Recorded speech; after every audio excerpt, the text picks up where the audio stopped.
Selamat datang di Level Up Podcast, Mas Bro Dendi nih ya. Waduh, ini kok kita bertemunya dengan kondisi yang heboh ini. Tamasya dicap bodong. Kenapa kok bisa dituduh bodong itu? Syarat dari Bapepti itu kan harus punya berapa? 20 kilo. Kemudian harus 100 miliar. Itu artinya Tamasya sudah memenuhi syarat itu semuanya. Untuk hal tersebut kita tidak ada masalah. Wih, keren. Saya cuma mau bilang bahwa dari yang video sebelumnya Ya, kita tidak kemana-mana. tidak Bahkan kemana-mana. pada saat itu saya ingat janji saya untuk gimana caranya kita bisa lebih amanah lagi. Nanti kita tetap kita akan kasih progres lagi lah ke Bapak. Oh ya, nggak boleh dibongkar semua sekarang ya. Nah, you come back. Aku mau tahu perkembangannya gimana. Ceritain dong kronologisnya. Progres ketika bagaimana membangun brand atau image perusahaan terpuruk sampai comeback itu gimana? Gitu. Oke. Saya sempat malu keluar rumah. Oh, Pak. Bangun tidur aja sulit, Pak. Oh. Saya bangun tidur sulit. Kenapa? Bangun tidur, buat tidur susah. Pegang handphone pun saya takut. Di satu hari saya bilang, saya tidur tuh gemeteran. Terus tiba-tiba saya ada pikiran, kok saya kayak mau melakukan satu hal yang tidak etis secara agama nih. Ini tidak baik sekali nih. Sempat berurusan sama polisi juga katanya ya. Karena Bapepti dan sebagainya. Kamu pernah berapa kali sih menghadap ke kepolisian nih? Wah. Siap mendukung Tamasya mungkin? Sudah, Pak. Sudah? Sudah ada. Bisa diberikan contohnya salah satunya? Dikasih kisi-kisinya siapa itu perusahaan? Masih dirahasiakan? Masih dirahasiakan. Oh, oke, nggak apa-apa. Long story short, alhamdulillah saat ini Tamasya sudah merupakan produk dari Bank. Oh. Karena kita sekarang satu grup itu udah lengkap, Pak. Maksudnya lengkap itu kita bisa produksi emas, kita bisa ekspor emas, silver pun bisa. Oh, bikin sendok emas itu bisa ya? Bisa, Pak. Bikin piring bisa. Jadi mau jadi Sultan Brunei Darussalam juga bisa gitu. Insya Allah bisa, Pak. Gua bikin botol dari emas gitu bisa ya? Bisa, Pak. Oh. Tapi by the way guys, ini salah satu produk yang dari grup konsorsium baru yang mana ini adalah kita sembunyikan nama grupnya ya, ada di sini. Hebatnya ini juga berfungsi sebagai kartu kredit. Dan yang saya kaget di belakang ini ada tertulis 55 gram. Kalau 55 gram ya, sekarang let's say katakanlah 1 gram 1 juta ya berarti kartu ini harganya 55 juta. Bahkan saya sampai ngorder loh ini. Ini saya ngorder loh ini Success Before 30 ini. Saya minta dibuatkan gitu ya kartu kredit saya dari lempengan emas. Jadi loh guys, yang dituduh juga saya mempromosikan Mas Bodong sama CNBC. Hey CNBC, ya kan? Ini gua buktiin nih, Tamasya nggak bodong gitu. Banyak bos, butuh CEO ini hebat ini, CEO hebat ini. Saya ini spesialisasi bangun perusahaan dari bukan nol tapi dari terpuruk sampai jadi ini. Gila. Boleh ceritain dikit? Sahabat SP30, salam hebat luar biasa. Selamat datang kembali di Level Up Podcast. Kali ini saya kedatangan ketiga kalinya seseorang yang tahun lalu heboh satu Indonesia gara-gara emas yang harganya 100 juta dijual cuma 800.000. Dihujat satu Indonesia Raya katanya. Terus dicap jual emas bodong. Ya kan? Anda mungkin silakan lihat video saya sebelumnya yaitu Tamasya. Aduh. Apalagi CNBC juga ngolok-ngolok saya ini. Si influencer Chandra Putra Negara jualan mempromosikan Mas Bodong yang nggak punya Bapeptinya. Nah, tahun lalu dia datang ke channel kita, air matanya meleleh. Nah, sekarang kita lihat apakah air matanya masih meleleh lagi? Kita saksikan setelah yang satu ini. Welcome to Success Before 30 Level Up Podcast. Mas Dendi, apa kabar? Assalamualaikum. Waalaikumsalam warahmatullahi wabarakatuh. Mas Dendi, waduh, ini akhirnya kali ketiga ini ya. Betul. Datang ke Level Up ya. Wah, kayaknya kita ngobrol tahun lalu, Tamasya lagi bermasalah waktu itu ya. Terus emas jadi dijual cuma 800.000 gitu ya. Saya kalau nggak salah waktu itu masih ingat bulan April ya, tahun lalu ya, 2023. Maret atau April ya kita buat podcast itu ya. Lupa saya, tapi kayaknya 1 tahun yang lalu ya. Setelah itu waktu itu kan lagi terpuruk-puruknya. Anda masuk sebagai seorang CEO kan waktu itu. CEO yang baru kan.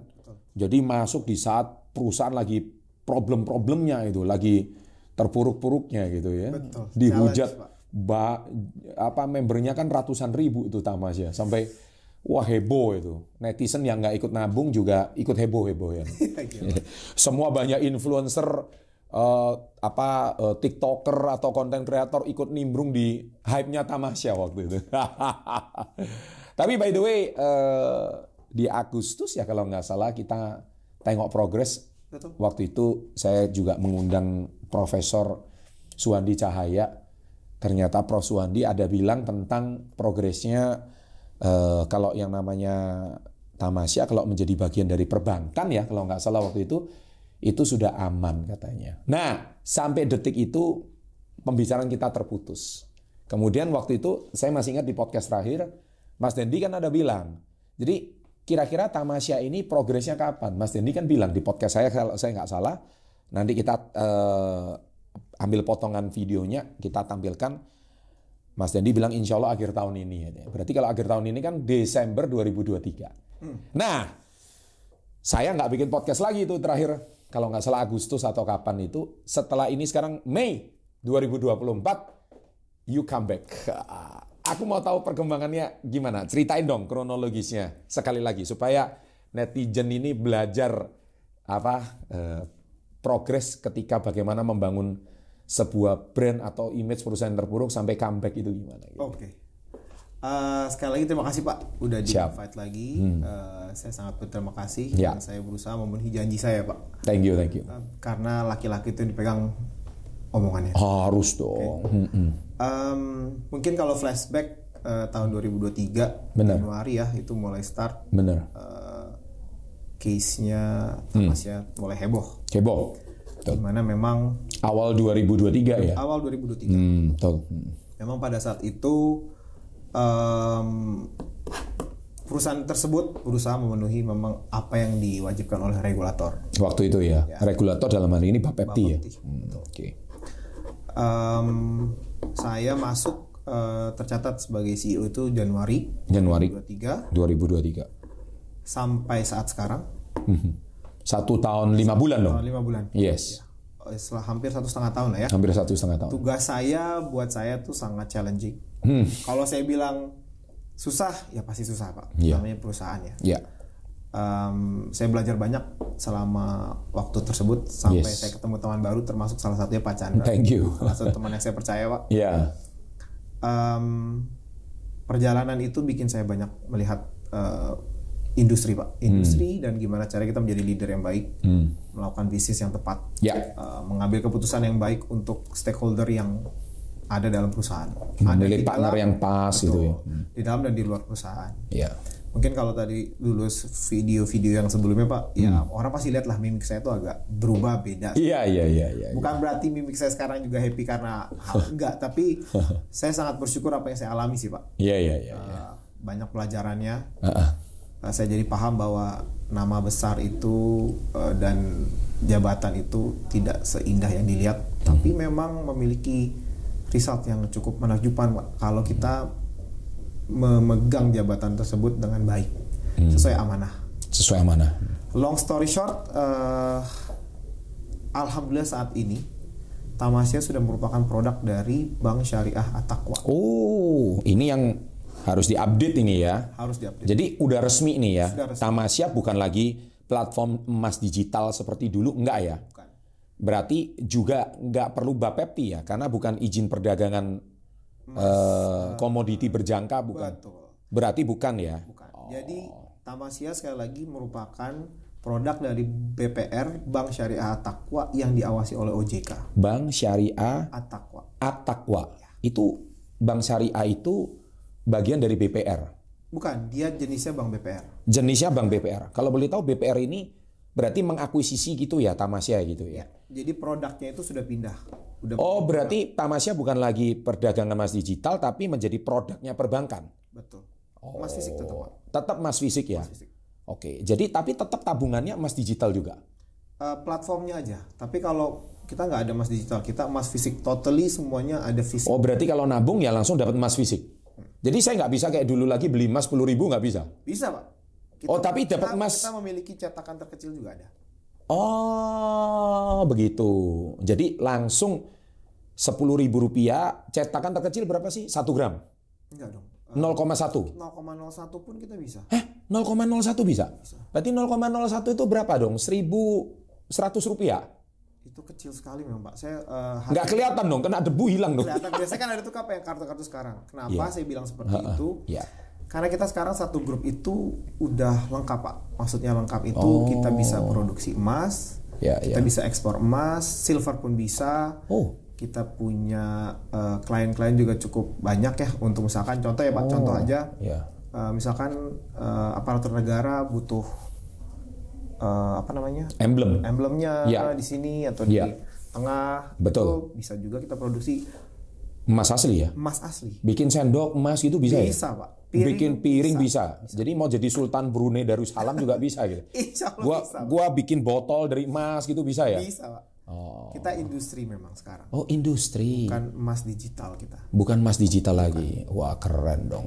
Tapi berarti nasabahnya Tamasya yang dulu kalau dia mau beli emasnya langsung ke sini bisa gitu ya? Bisa. Kantornya di mana sih kantornya?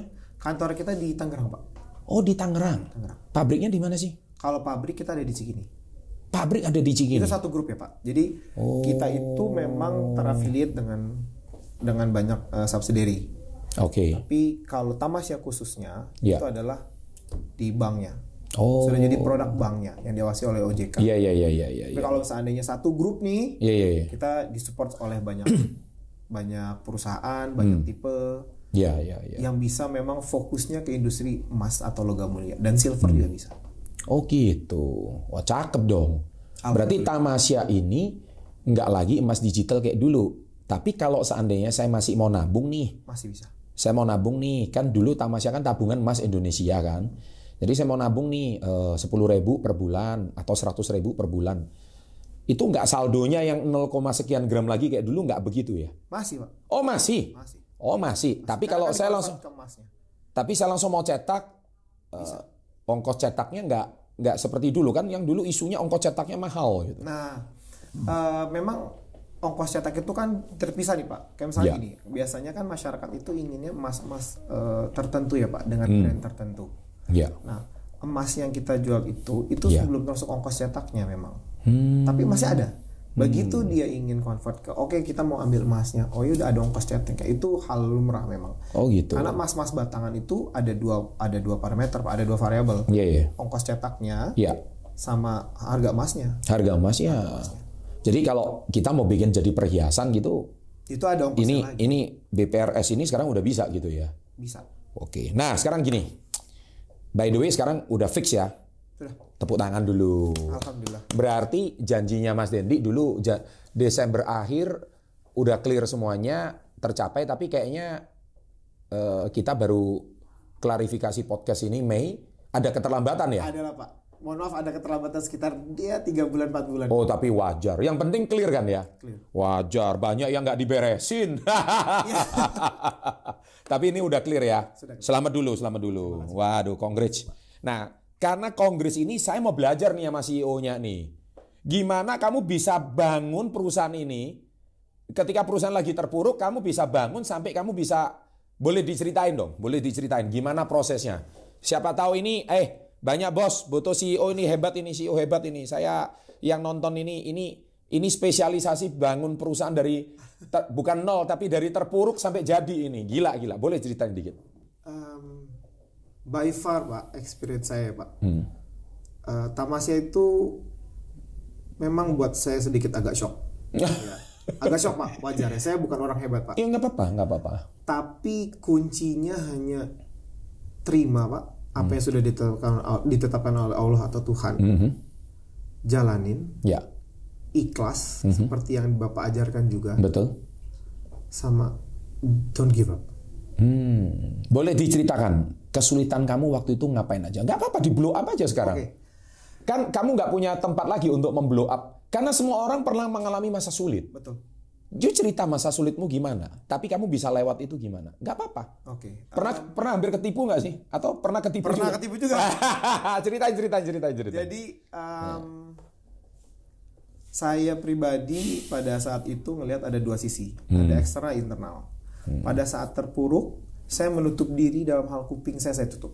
Hanya fokus sama apa yang ada di depan mata saya. Saya melihat keluarga Tamasya pada saat itu apa yang saya perlu fokuskan, dan saya harus menjaga diri dan keluarga internal saya pribadi, Pak. Jadi saya hanya fokus ke depan. Seperti waktu itu saya ingat saya bilang ke Bapak, saya hanya fokus ke dalam stakeholder atau customer. Iya. Itu aja yang saya fokusin, Pak. Betul. Noise di luar itu bukannya saya tidak dengar, tapi saya saring. Kenapa? Karena kalau saya tidak memiliki itu, Pak, hati saya sama diri saya jadi agak, ini saya fokus. Fokus itu penting, tapi untuk menjadi fokus kan agak sulit ya, Pak.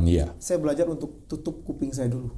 Saya lihat mata saya ke depan, pikiran saya tenangkan. Fokus jalan terus. Dalam prosesnya memang saya bertertatih-tatih, Pak. Saya sempat malu keluar rumah. Oh, sempat di fase itu ya? Di fase itu, karena buat saya jadi satu hal yang mengerikan ya ketemu orang. Iya sih.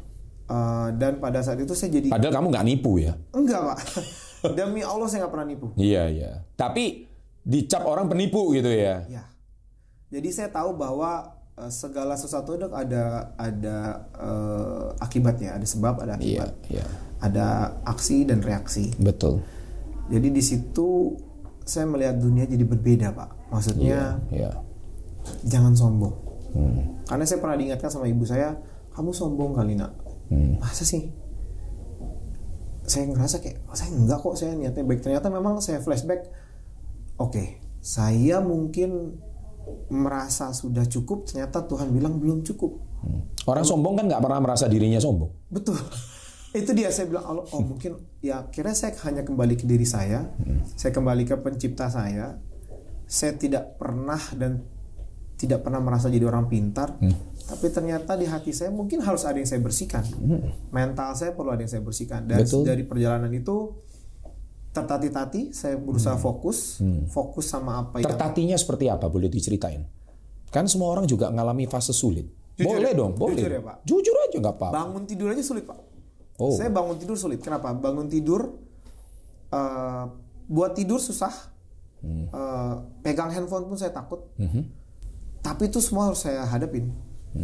Kamu pernah ketipu seperti apa sih? Nggak apa-apa, ceritain aja. Saya pernah ketipu dari orang terdekat justru. Orang terdekat? Orang terdekat. Jadi yang nusuk malah orang terdekat? Orang terdekat. Kayaknya saya kenal deh. Ya, terus. Jadinya saya belajar hinaan, caci makian, pujian. Itu hanya di ujung lidah manusia aja, Pak. Gila. Orang yang pernah kamu kagumi, orang yang pernah kamu anggap senior, justru malah orang terdekat yang nipu kamu gitu ya? Mungkin nggak hanya itu sih, Pak. Jadi ya just be humble lah, Pak. Saya hanya belajar just be humble, fokus on yourself aja, fokus ke agama, karena ujung-ujungnya memang ya yang bisa pegang kita ya hanya pemilik kita ya, Pak. Betul. Yang bisa memberikan solusi itu pemilik kita. Karena pada saat itu semua terlihat gelap, Pak, buat saya. Saya hanya boleh tersenyum, Pak. Tersenyum, diam, sabar, jalanin. Saya ngerasa pada saat itu saya tidak boleh marah. Gak bisa saya marah. Karena buat apa saya marah? Gak menyelesaikan apa-apa. Senyum buat hati saya lebih tenang ya. Fokus saya hanya ke. Kamu kepikir sampai mau bunuh diri gak sih? Ekstrimnya, jujur. Iya, Pak. Saya sampai ke dokter. Saya pernah di satu hari saya bilang, saya tidur tuh gemetaran. Saya bilang, ini ada apa ya sama diri saya? Terus tiba-tiba saya ada pikiran, kok saya kayak mau melakukan satu hal yang tidak etis secara agama nih. Ini tidak baik sekali nih. Tapi ada sempat niat mau ke sana gitu ya? Pikiran ada. Pikiran ada, niat sih enggak lah ya? Alhamdulillah niat enggak ada. Jangan sampai ya? Jangan sampai. Tapi saya bilang, pikiran ada gitu ya? Akhirnya saya hanya sholat. Untung kesadaranmu cukup pulih gitu ya? Alhamdulillah. Akhirnya. Minum dulu. Ini kalau udah ngomong ke ranah-ranah sedikit dunia yang lain ini minum dulu. Betul. Biar seger minum G-Water dulu ini ya. Ini enak banget ini air ini. Biar seger dulu. Nggak apa-apa. Saya nggak mau bawa Anda ke dunia yang lain dulu, disegerin dulu. Kan badai pasti berlalu. Alhamdulillah. Terus. Saya dapat pikiran itu, saya hanya sholat, Pak. Sholat 2 rakaat karena saya lihat saya saring Instagram saya dan saya saring semua. Saya hanya larinya ke positif aja, hal-hal positif. Saya sholat 2 rakaat aja, Pak. Saya sholat, saya lamain sujud, dan saya ke dokter. Saya ceritain semua ke dokter. Saya pulang, saya banyakin istighfar, dan nggak tahu kenapa ada setiap saya buka Instagram ya Pak, atau apapun sosial media ya, itu saya hanya diminta untuk bersujud, minta maaf, perbaiki diri, lihat ke depan. Jadilah manusia yang sederhana Pak. Kan saat sekarang ini kan banyak orang-orang yang hingar-bingar gitu ya Pak ya. Bukan, tidak salah ya, tidak salah, tapi itu pilihan hidup. Banyak orang yang sangat ingin dengan ketenaran, dengan harta, dengan apapun yang berbau duniawi ya Pak. Tidak salah Pak, saya masih punya ambisi itu, tapi in a very normal way sekarang. Apalagi kita lihat perkembangan teknologi, perkembangan industri, perkembangan dunia gitu ya. Buat saya sangat bahaya sekali saat kita ngelihat objektif kita, tapi kita nggak punya guidance-nya Pak. Sekarang guidance saya hanya ya agama sih Pak. Bagus. Agama dan teman yang baik, ya, lingkungan yang baik. Itu penting itu. Iya, kalau nggak ada itu habis. Kayaknya kita akan buta ya Pak jalanin hidup. Dan kalau Bapak tadi tanya kok bisa, saya juga nggak tahu Pak. Tapi tiba-tiba ada noise aja di kepala saya. Dan kamu tahu jalan balik itu ya? Yes. Itu yang paling penting ya. Betul. Banyak orang nggak tahu jalan balik ya. Betul. Kamu tahu jalan balik ya. Alhamdulillah Pak, insya Allah. Bagus. Masya Allah, saya cuman ngerasa saya diberikan petunjuk yang tepat. Jadinya saya sekarang lebih ke ya sudah, saya fokus. Dan waktu fase-fase itu Tamasya masih belum punya jalan ya. Sempat berurusan sama polisi juga katanya ya. Karena Bapepti dan sebagainya. Kamu pernah berapa kali sih menghadap ke kepolisian sih? Wah, nggak bisa dihitung ya Pak. Waduh. Cuman itu jadinya memperbaiki mental saya, karena saya memang selalu berdoa ya Pak. Saya ingin jadi lebih kuat demi keluarga. Ternyata jadi kuat itu bukan hidup yang nyaman ya. Maksudnya bukan melewati jalan yang lurus dan rata ya. Justru jalannya harus agak terjal. Gitu ya. Iya, jadi saya sekarang harus lebih tenang aja. Apapun masalah di depan, yakin aja. Berpikir positif. Dari kejadian yang terjadi, yang saya fokuskan hanya ini ujian dari Allah. Ini tempaan dari Allah untuk saya jadi lebih baik sebagai manusia dan sebagai hambanya Allah. Udah, itu aja Pak. Karena kalau saya berpikir, oh ini hukuman ya buat saya, kayaknya itu akan menarik energi negatif buat saya. Jadi pasti. saya nggak mau itu. So itu respons Anda ketika Anda menghadapi masalah. Jadi ini tips ya sahabat SP30. Tips dari Mas Dendi, CEO dari Tamasya ini bisa Anda petik bagi Anda yang saat ini kondisinya lagi terpuruk, kondisi Anda lagi susah. Mungkin tips yang sudah beliau lewati itu adalah sebuah obat terbaik daripada seorang psikolog. Bukan berarti mengecil artikan profesi psikolog. Kalau Anda memang dalam kondisi yang terpuruk, memang harus konsultasi pada ahlinya. Betul. Iya kan? Tetapi tentunya dukungan teman terdekat dan berdoa itu adalah menjadi sebuah solusi yang terbaik. Hanya itu Pak solusinya. Dan kesannya kok enak banget ya, setahun setengah clear gitu ya. Padahal day by day-nya dijalani kayak neraka juga gitu. Wah. Saya tidur aja, nggak usah tidur deh Pak. Yang paling saya sesali adalah saya tidak bisa merespon keluarga saya. Setiap hari tuh saya kayak saya pikirin ini gimana ya. Saya malah nggak punya waktu untuk itu, untuk main sama anak saya. Pada saat itu saya masih keluarga yang utuh. Jadi kayak wah, saya sesali itu. Saya saat ini Mas Dendi kondisinya juga Anda bicara keluarga saat itu masih utuh. Jadi saat ini sudah nggak utuh gitu ceritanya. Ya, saya punya hujan lagi ya. Waduh, jadi kasihan bener ini si CEO ini. Tapi pengorbanannya luar biasa. Bagaimana dia amanahnya itu loh terhadap nasabah, amanahnya terhadap perusahaan, dan yang penting sekarang Tamasya sudah baik-baik saja. Bahkan didukung grup perbankan yang cukup kuat. Bahkan saya sampai ngorder loh ini. Ini saya ngorder loh ini Success Before 30 ini. Saya mau buktikan bener nggak sih Tamasya sekarang ini baru ini oke banget. Langsung saya minta dibuatkan gitu ya kartu kredit saya dari lempengan emas. Jadi loh guys, bener loh, ini customnya cantik loh, bisa dibikinin wajah saya lagi. Ini bukan sepuan ya, ini emas asli ini. Ini berapa gram sih ini? 55 gram. 55 gram. Saya order langsung. Ada ruby dan ada diamondnya juga. Oh ada ruby. Oh iya, ini cantik loh. Saya minta dibikinkan gini langsung dia jadi loh. Ada diamond, ada ruby, ada apa ini? Ruby ya? Ruby, Pak, yang hijau. Ada diamond juga ya? Ada. Menurut kamu cakep nggak? Ini kartu kredit. Kebetulan ini salah satu kartu kredit saya. Saya bilang oke deh, kita tes. Bener nggak sih Tamasya yang sekarang itu seperti yang dikatain orang kayak zaman dulu? Ternyata enggak. Ini memang betul-betul di backup dengan sebuah fisik yang bagus gitu. Jadi nggak cuman emas-emasan doang atau digital-digital doang gitu ya. Saya bisa garanti itu, Pak. Bisa garanti. Saya bisa garanti. Nah ini membuktikan jadi apa yang Mas Dendi ngomong itu sebagai CEO Tamasya betul-betul dibuktikan dengan saya sendiri di Success Before 30 yang dituduh juga saya mempromosikan Mas Bodong sama CNBC. CNBC. Ya kan? Ini gua buktiin nih, Tamasya nggak bodong gitu. Ya kan? Nanti di-tag ke CNBC ya. Artinya saya hari ini membuktikan bahwa apa yang Anda sampaikan benar gitu loh. Ini nyata gitu ya ceritanya. Dan ada kemasan yang sangat cantik ya. Makasih, saya jadi lebih percaya ini sekarang. Terus satu lagi ini apa ini ya? Kok saya MoneyGram ini apa sih? Saya order ini dikasih bonus ini. Apa ini MoneyGram? MoneyGram itu salah satu grup kita juga, Pak. Ini apa ini? Kok ada chip ini apa? Ini apa? Itu hanya e-money biasa sih. Oh e-money biasa. Oh berarti e-tol apa bisa?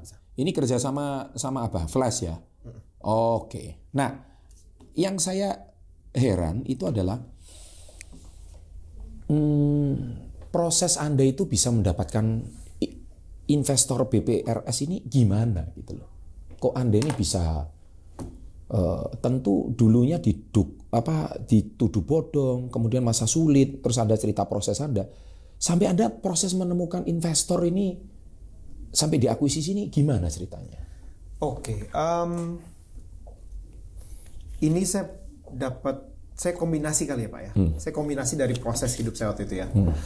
Kan tentunya kalau secara teknis orang bilangnya pasti kita harus ngerti nih kondisi perusahaan kita seperti apa. Kita harus ngerti proses bisnisnya, kondisi finansialnya, operationsnya, projection ke depan, potensi ke depannya apa, existing produknya apa aja, kondisi pembukuannya seperti apa. Itu very technical condition lah Pak. Iya. Itu semua saya yakin banyak orang yang ahli sih Pak.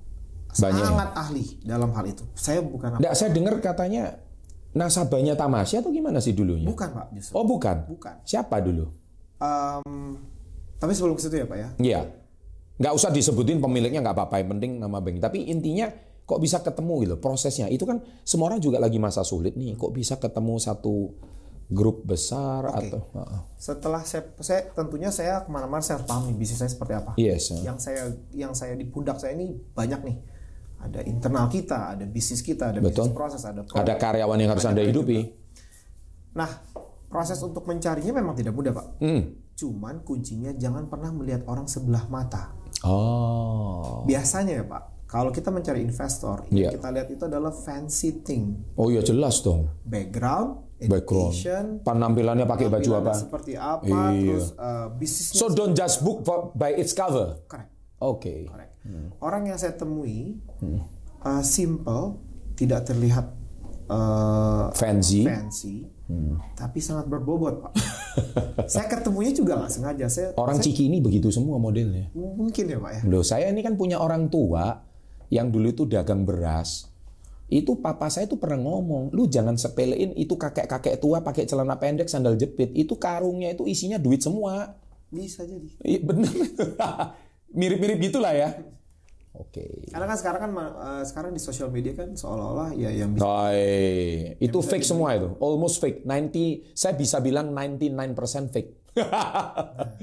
99% fake dan orang percaya itu gitu loh. Saya hanya ketemu sejak ngobrol beliau, cerita, habis itu yang kedua, yang paling penting ya Pak, jujur Pak. Jujur ya. Jujur. Amanahnya itu. Amanah aja. Berarti gini dong, ketika kamu terpuruk diuji, kamu diuji kejujuranmu.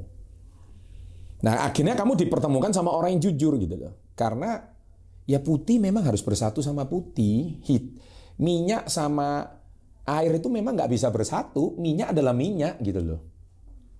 Air ya air gitu loh. Mereka akan terpisah pada sendirinya. Betul. Ketika kamu di titik terendah. Itu sempat titik terendah nggak dalam hidup kamu itu? Karena saya ketemu Pak Chandra, itu belum selesai Pak. Itu baru masalah Tamasya. Belum lagi perjalanan saya menemui investor. Itu Betul. pun ada masalah baru. Saya ditipu juga, ada juga Pak. Ada juga hanya orang yang ditipu orang terdekat tadi itu ya. take advantage dari kondisi orang terpuruk. Itu, wah, buat saya pelajarannya banyak Pak. Itu udah terpuruk lagi. Terpuruk lagi. Dan itu mungkin banyak orang nggak tahu juga. Iya. Jadi ya, saya sangat bersyukur saya punya Gila. teman dan saya punya orang-orang yang menunjukkan saya ke jalan yang baik aja. Bagus. Dan ketika Anda terpuruk, akhirnya di titik terbawah tiba-tiba bertemulah investor ini ya, BPRS At-Taqwa inilah yang akhirnya luar biasa gitu loh. Sorry to say ya, kan banyak emas-emas digital itu juga akhirnya bodong juga ya. Atau mereka menghilang. Atau mereka tidak bisa memenuhi ketentuan regulator. Nah itu saya jujurnya susah komen ya Pak. Maksudnya gini, waktu itu saya pernah cerita di podcast yang kedua kalau nggak salah. Iya. Karena yang namanya bisnis itu Pak kan tetap harus ada comply dengan regulasi. Benar. Tapi kan kita paham Pak, regulasi itu kan kadang-kadang tumpang tindih. Bukan berarti buruk ya Pak ya. Iya. Tumpang tindih, ada options, misalkan departemen salah satu instansi A dan instansi B mereka terkait, tapi ternyata regulasi itu tidak connect gitu ya. Iya. Di situ buat saya sebagai pebisnis juga harus cerdas dan karena dia harus paham perusahaannya dan dia harus paham stakeholdernya. Dia harus paham nih, kalau saya masuk yang ini benefit buat perusahaan saya dan stakeholder saya apa. Tidak boleh hanya mikirin perusahaan nih Pak. Kalau saya masuk ke sini ke yang B lah let's say ya, itu nanti customer saya ngalamin sesuatu nggak ya? Komersialnya gimana? Ini gimana? Itu saya benar-benar take time sekali buat ngambil keputusan itu. Dan akhirnya ketemu yang tepat. Alhamdulillah semuanya clear. Keren. Alhamdulillah. Nah, jadi itu bulan akhir tahun lalu. Ya, akhir tahun sudah mulai proses. Dan akhirnya benar-benar clear, resmi. Ini OJK semua ya kan, bank juga kan Mas? Itu OJK betul. Itu bulan apa ya resmi ya? Sekitar 2 bulan lalu ke 3 bulan. Wow, berarti Maret karena itu. ada corporate action yang harus kita penuhi ya. Ada corporate action yang harus dipenuhi. Jadi artinya Tamasya berganti bisnis model ya. Nah, jadi sekarang produk perbankan, bukan lagi jual beli emas digital gitu ya. Itu ya, kita harus klarifikasi. So banyak emas digital yang tidak bisa memenuhi regulasi. Ya beda mungkin kalau let's say kalau salah satu perusahaan yang paling tua di Indonesia itu Pegadaian ya. Nah, Pegadaian itu kan juga punya produk emas digital. Ya jadi mirip kayak gitu ya. Itu tapi dia backupnya Pegadaian, kalau ini backupnya BPRS Bank Syariah ini ya. Oh, I see. Tapi memang punya underlying cadangan emas yang memang banyak banget gitu ya. Jadi ketika memperdagangkan di emas digital, fisiknya benar-benar ada. Nggak cuman taruh duit doang, transfer keluar, nggak seperti itu. Kenapa saya dulu mau masuk ke Tamasya? Karena memang pada dasarnya Pak, Tamasya itu emas fisik. Nggak pernah jual emas digital, itu yang saya bingung. Makanya saya pas itu terjadi, entah dulu nih, saya harus clarify ini. Tapi kan nggak mungkin Pak, sebagai seorang entrepreneur atau pebisnis ya Pak, mungkin Pak Chandra lebih paham daripada saya. Daripada kita cawe-cawe Pak, ya kita fokus. Ya. Kita fokus sama... Sesuaikan dengan komitmen di awal dong. Betul. Kalau saya cawe-cawe kemana-mana tapi nggak ada resultnya, ya buat apa Pak? Berarti waktu itu memang emas fisiknya ada, tapi permintaan regulator dinaikkan jaminannya kan. Waktu itu di konten kedua kan, kita buat podcast waktu itu kan harus memenuhi syaratnya berapa puluh M, ya kan, cadangan emasnya berapa. Tapi itu syarat kalau mau jadi emas digital gitu. Betul. Tapi ternyata shifting business model. Kita tuh kayak kan kayak misalkan gini deh Pak. Contoh simpelnya ya Pak. Bapak kalau beli emas dari Cikini kan masih ada. Masih ada dong. Bapak Cikini kan terkenal loh. Bapak boleh pesan via WhatsApp ini nggak? WhatsApp Pak? Bisa? Ya sama aja Pak. Sama dong. Itu toko emas kan? Toko emas dong. Kalau emas digital setahu saya sih bisnis model berbeda. Iya. Itu aja. Underline yang saya lihat. Intinya saya ini nitip duit di toko emas, saya nggak perlu ngambil fisiknya gitu loh ya. Gue titip dulu, ntar gue titip sampai berapa lama, nggak perlu jual beli terus. Ini kan kayaknya capek juga bawa fisik emas gitu ya. Tapi suatu hari kalau saya benar-benar saldo yang saya titipkan, saya mau tukarkan emas beneran, bisa kan? Harusnya seperti itu kan? Bisa, sangat bisa. Sangat bisa. Ya. Sangat bisa, Pak. Karena memang pada dasarnya itu yang saya percaya dari produk Tamasya pada saat itu. Yes. So by the way, congratulations. Terima kasih, Pak. Untuk Tamasya. Finally, you keep your promise. Anda betul-betul menjaga janji Anda, meskipun terlambat 3 bulan, tapi better than never. Correct. Setuju. Saya belajar dari Pak Chandra juga. Minimal Anda total komitmen baru bisa total sukses gitu loh. Kalau saya boleh ibaratkan seperti kayak gitu. Mas Dendi, congrats, Anda baru saja melewati sebuah fase hidup yang berat, tapi Anda bisa accomplish sebuah ujian ini. Dan ya, saya doakan semoga Tamasya melalui BPRS At-Taqwanya ini maju terus dan menjadi salah satu produk perbankan yang paling diminati di masyarakat nanti. Maju terus. By the way, kalau kalian butuh CEO, ini tak rekomendasiin ya. Ya, satu lagi Pak. Boleh. Karena adanya corporate action seperti ini, mungkin nanti akan ada perubahan brand. Ada perubahan brand ya? Oh, one day ya? One day akan ada perubahan brand. Karena ini kan cuma salah satu produk perbankan lagi ya. Jadi mungkin kita akan sesuaikan dengan disesuaikan ya. Masih terima tawaran kalau mau jadi CEO perusahaan lain. Kita tutup. Salam hebat. Luar biasa.